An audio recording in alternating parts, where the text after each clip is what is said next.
All right, we'll call the meeting to order. Commissioner Dana, will you lead us in the pledge, please? I pledge allegiance to the flag of the United States of America and to the republic for which it stands, one nation under God, indivisible, with liberty and justice for all. Thank you. Good morning, everyone. Next on the agenda is to approve our agenda. Move. Motion by Weiss, second by Dennert. All in favor, signify by saying aye. Aye. Opposed, nay. Motion carries. This time we'll open the meeting up for any public comments. Anyone wish to address the commission this morning on any topic that isn't on the agenda? Online, on the phone. The room's pretty empty, so we'll move on. Next up, Judy Dosh, Building Superintendent, and Randy Zenz, Assistant Building Superintendent, to discuss quotes for a new rooftop AC unit for the 124 building. Good morning. Good morning. Morning. It's not cold enough over there? It's not cold enough over there? Where? The 124 You building. need new AC buildings. Oh, that's for later. Oh. Yep. You guys get it in your packet? Yep. Yes. Pretty optimistic about the temperature changing. I am all winter. All winter. Yeah. You have two proposals. We do, and we suggest Jake's As a the recommendation. before, yes. A little bit. Proposal. Were there any differences? No, not really. What I did was, I got the excise tax for Jake, so I have to, like his had the excise tax on it, his didn't, so he got the excise tax. So, Still a better price. he's still lower, but I don't know if you wanted to say it out loud. Okay. They're both very close. Right. 13,589, 82 to 14,265, 33. Close, but it is what it is, so your recommendation, I'll move it. Second. Motion by Weiss, second by Dinger, to accept the Jake's Heating and Air Conditioning or Heating and Cooling bid for the 124 building, or quote. Any further discussion? Hearing none, all in favor, signify by saying aye. Aye. Opposed, nay. Motion carries. Thank Very you. good.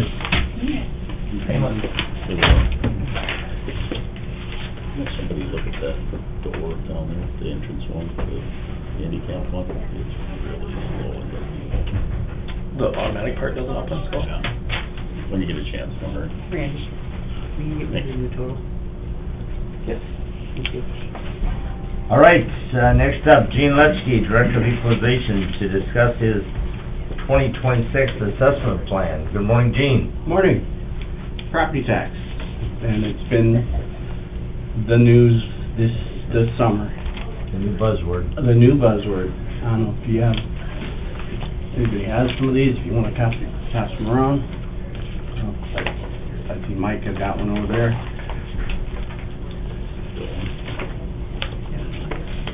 You're good.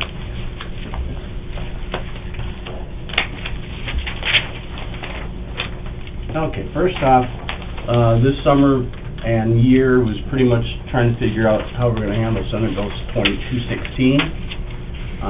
Spent a lot of time with our IT people, with Joe, coming up with some programming that needed to be done to make sure we could keep in compliance or do the adjustments we needed to do. What Senate Bill 216 does is it limits owner-occupied assessment to a 3% increase cumulatively countywide. So that doesn't mean per parcel, but it means countywide. And we're going to have some places that are going to go up 7, 8, 9%. We're going to have some places that aren't going to move at all, and we're probably going to might even see a few that are going to see a reduction. Because what the state told us to do is to go ahead and do assessments like we normally would. So if we got areas that needed a big adjustment, we'd go ahead and do it. When we get done with what our adjustments were, what our assessments were, to determine a multiplier to put across all of our owner-occupied property to bring it all down. So if you had properties that didn't move much to begin with and they got a reduction factor with everything else, we may have even seen some with little come down in our assessment. So, yes, there's going to be a lot of people understand there's a 3% increase. That does not mean 3% on your particular house. That means across the $2.5 billion worth of owner-occupied property we have in the county. If I can clarify, you have to keep two sets of books, because they did suggest you're required statutorily to keep the original We have assessments. We have our full and true value we store in our CAMA. We upload that into our tax system. Then from our tax system, we can run a multiplier through to make our adjusted value. So we do have a full and true value that we keep alive in our CAMA. We have a value that we're gonna send out an assessment notice that's gonna be adjusted value. When all said and done, market didn't move nearly as much this year as it has the past few years. Our reduction factor was only about 1%, where in years past it could have been as much as 8, 9, 10%, but we did have a pretty stagnant market. We were countywide at about an 83%, 83.8 something percent ratio on our non-ag, so we did have to raise, overall. As we stand on our intentions, we're at about 88% countywide on our ratio. From what I'm getting, I expect to see a equalization multiplier come back in regards to that being the number. So there was across the board, there is about a 5-6%, well, 4.5% increase is what Brown County went up overall. That's Yeah, including. I'll let you get into it, sorry. The only reason I stopped you is because 216, just to make sure everybody's on the same page with that, essentially requires us to keep two sets of books. This 216 is temporary unless it's amended for 5 years. Correct.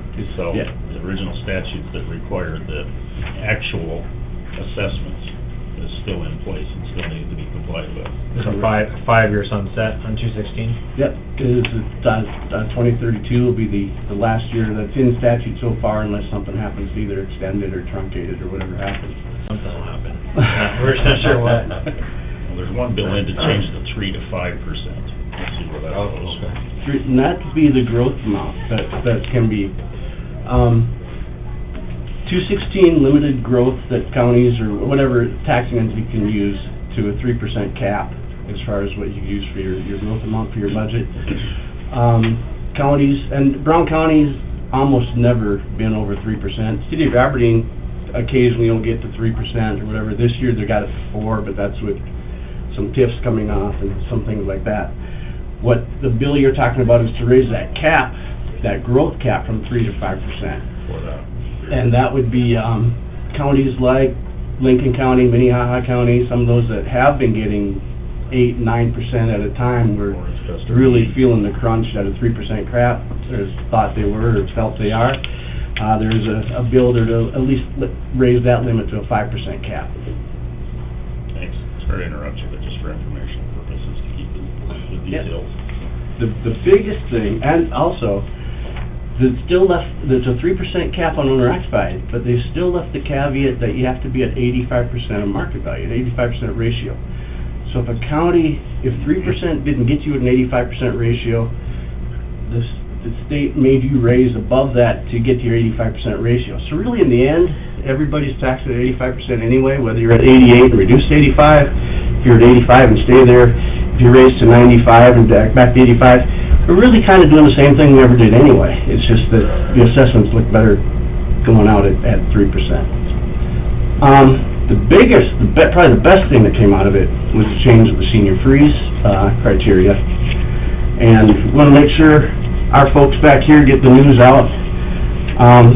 Senior freeze criteria for a single family, well, if you're over 65 and you meet the criteria, your assessment can be brought back to the year that you turned 65, that'd be your base year. Previously, if you're a single member resident, that income level was $41,539.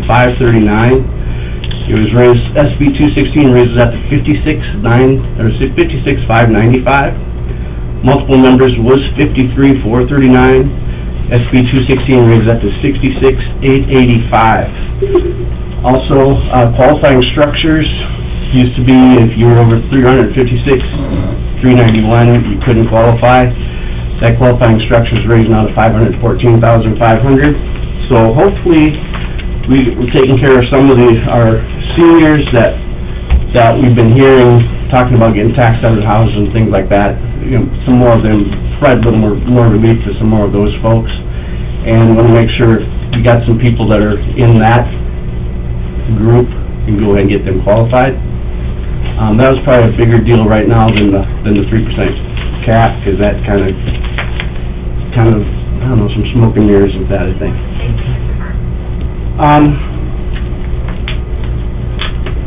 We're going into what we got, class by class. Our ag land's gonna move up about 2.5%. Ag land under productivity began in 2010. Back in those days, when it came into play, we were seeing 10 to 25% increases in ag land. That came to full and true in 2017 at full implementation. Leveled off, and actually this year is probably one of the smaller raises we're gonna have on ag land, at about 2.5%, and should be a pretty easy deal this year. Owner-occupied, of course, is at 3%, countywide, and there again, we're gonna have some places that, are gonna be more. With our camera and with what we've been able to do, a little more, automatically, we've done much better at keeping current with our changes. Back in the day, when you didn't get around to neighborhoods quite as often as you did, sometimes you'd see neighborhoods that you go, okay, I gotta raise this thing 15% because I haven't gotten to it in a few years. Our camera right now lets us keep up on top of things much better. We're seeing most of our areas have much smaller increases. We do have a couple that are gonna go up a bit this year, particularly small acreages farther away from town. What happens is, we got a whole lot of sales in close to town, which is easy to keep up on top of, know where we're at. When you start getting farther out, smaller acreages toward Claremont or Hecla or whatever, and you don't have very many sales, sometimes you'll get a year that comes by where you go, boy, what happened here? Because we haven't been able to keep up. I mean, you're only getting 3 or 4 sales of that type in a year. Sometimes, it doesn't, you don't see the full picture until you start seeing a trend like that. The other area that's probably going to see our largest increases in this county is going to be Elm Lake. And, again, there's been some new subdivision going on there. Elm Lake is still maybe a little more than half the value of Richmond Lake or Minot Lake, but Elm Lake has got really our fastest moving market right now. And they're going to be the ones that are going to see the big increases. There are a lot of non-owner occupied there that's not capped, but there is a lot of owner occupied up there that's going to see 10, 11, 12% increases. But that's not 1,000% increase. That's not 1,000% increase. Otherwise, commercial property, non-owning other is going to go up about 9%. What we're seeing on our commercial property, when we came into the year, we were at about 80% on our commercial properties. What we did notice is that on our commercial fair land sales, we were running only at about 70%, and that's where we're going to see some land value changes, particularly down Highway 12, and particularly down Highway 12 heading out toward Bath and out of the city, out toward Bath. Some pretty strong land value sales, land sales out that way, and we're gonna, and enough of them to defend what we're gonna do. That's kind of pretty much what we got going on. There's 2027, we're gonna see what comes through with legislation. Senate Bill 96, governor's proposal's coming up, is probably, I would guess, got some legs, and most likely something that'll happen. That'd be the county implementing a half-cent sales tax to alleviate the county portion of the overall levy. If that were to take place, if we're able to, if it has the potential to completely eliminate the county level at some point, county levy at some point, and if that were to take place, that would reduce the Aberdeen City property tax by about 20 to 22%, In my case, when I get out of town, I'm in Bath Township, it would reduce my property tax bill by about 30%. So it kind of depending on where you're at within the county. We've got some other ones here. House Bill 1036 is one that's being heard pretty soon. It's meant to cap owner-occupied and all other non-ag property at 3% increase per year on a per parcel basis. That's pretty easy to do from our end, is slap 3% on last year's value. The only time you'd ever reappraisal if there's a transfer of property, so you inherit a property, you buy a property, or what have you, you have a divorce situation, the property goes from one to the other, we would come out and do a reappraisal to assess that at market value. I'm opposed to that, and, fairness issue, I know it's easy to... Sounds attractive, but it's dangerous. I know, people like to know that, okay, my assessment's gonna go 3%. And my issue that I have with it is my grandchildren are 16 and 13 and 8 and 3, and in 20, 25 years, when they're buying their first house in Happy Central over here, people have been living there for 15 years, they're gonna have tax bills far less than my grandkids that are buying their first house at that time. That would be the thing I'd have a problem with on that. Senate Bill 99, coming up, actually there's a committee hearing on that on Thursday. That is to replace all school general levies, so ag, owner-occupied and non-ag other. School general, it's going to be requiring a larger sales tax increase, and we'll see how that goes. How big of an increase is that? That says to 6.2%. 2% increase. And that would replace the school general... For all three classes. Okay, interesting. Do you know who's introducing that? Mount Interesting. Watertown. Okay. Would it replace the school portion of property School taxes? general portion. School general. Specials would still be there. Yeah, you still have capital outlay, bonds, Special ed. that kind of thing would be... I'm almost surprised 2% gets us there, but 2% is significant. It's everything else. Yes, it is. That makes me wonder, if it takes that much to replace school general, what would it take the abolish property tax movement? We get 7 experts to figure that out. We'll get to that too. Sorry to jump ahead. There was, Senate Bill 58, one of the first that was heard was defeated. The senator from out in Black Hills had proposed would propose a bill that would go 0% levy on, or zero maximum levy on every general fund for every entity.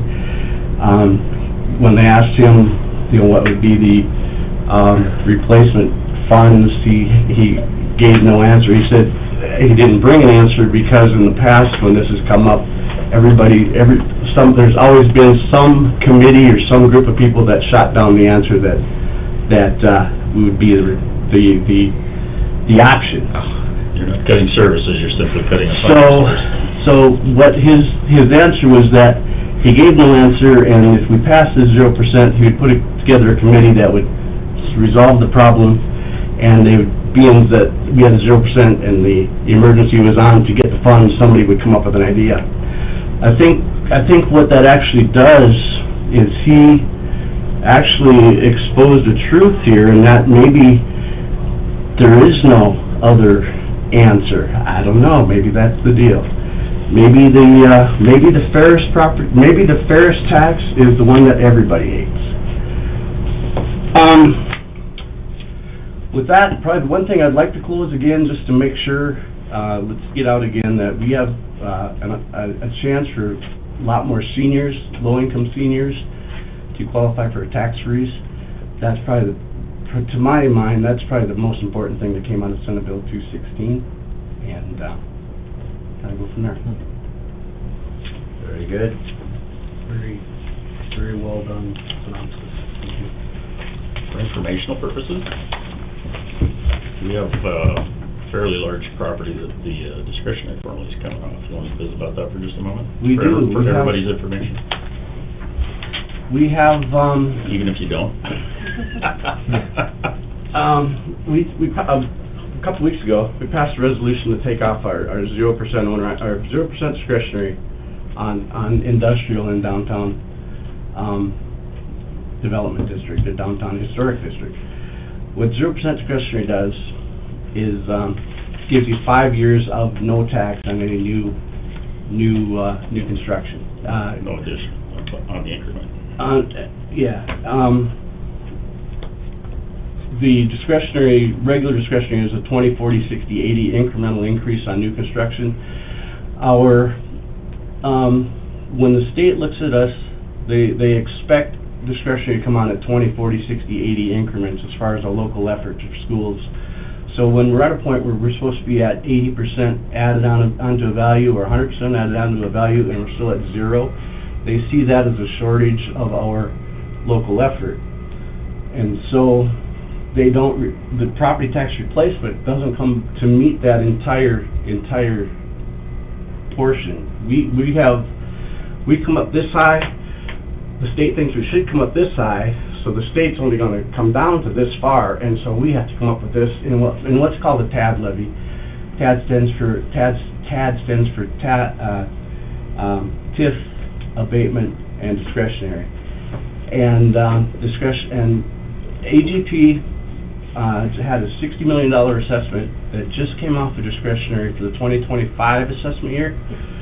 So in 2026, that $60 million that we are adding to local effort that the state thinks we should have been adding all along. And so that we've reduced our TAD levy by cut it about half from our 24 to our 25 tax bill that came out. We still have some local TIFs that still are in the TAD. We have, I believe this year for 2026, 3M had a fairly large discretionary, about 12 or 16 million, that's going to come off and going to help our TAD levy again for 26 payable 27. So the total collected is gonna be the same, but it's just gonna be redistributed, that those are gonna make a contribution. Yep. So everybody else that was making up the difference for a period of time now Correct. will see some relief for that. Correct. Those groups are going to make, It's those net groups are effect. going to make up. That TAD levy, yeah, the local effort's the same, it's just that some of those groups that weren't paying on it are going to start paying on it. Mhm. So, it's complicated, but it's good information important to know. Thank you. All right, well, job well done. Thank you. We'll wait and see what the legislators do to it. Yep. For us. To us. Right the first time. We're from the government, we're here. All right, thanks, Gene. Thanks, Gene. Next up, approve and authorize chairman to sign the lottery permit for Elm Lake Association. Motion by Weed, second by Gage. All in favor, signify by saying aye. Aye. Opposed, nay. Motion carries. Next up, consent calendar. Lynn. Approval of the general meeting minutes of January 20th. Move. Second. Motion by Denner, second by Weed. All in favor, signify by saying aye. Aye. Opposed, nay. Motion carries. Claims and payroll. Move. Second. Motion by Gage, second by Weiss. All in favor, signify by saying aye. Aye. Opposed, nay. Motion carries. Travel request. Move. Second. Motion by Dinger, second by Weiss. All in favor, signify by saying aye. Aye. Opposed, nay. Motion carries. Auditor's report of accounts for December of 2025. Move. Second. Motion by Denner, second by Weiss. All in favor, signify by saying aye. Aye. Opposed, nay. Motion carries. Lease agreement. Move. Second. Motion by Gage, second by Weiss.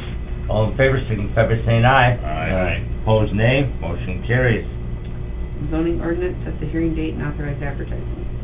Move. Second. Motion by Weiss, second by Denner. All in favor, signify by saying aye. Aye. Opposed, nay. Motion carries. Nay.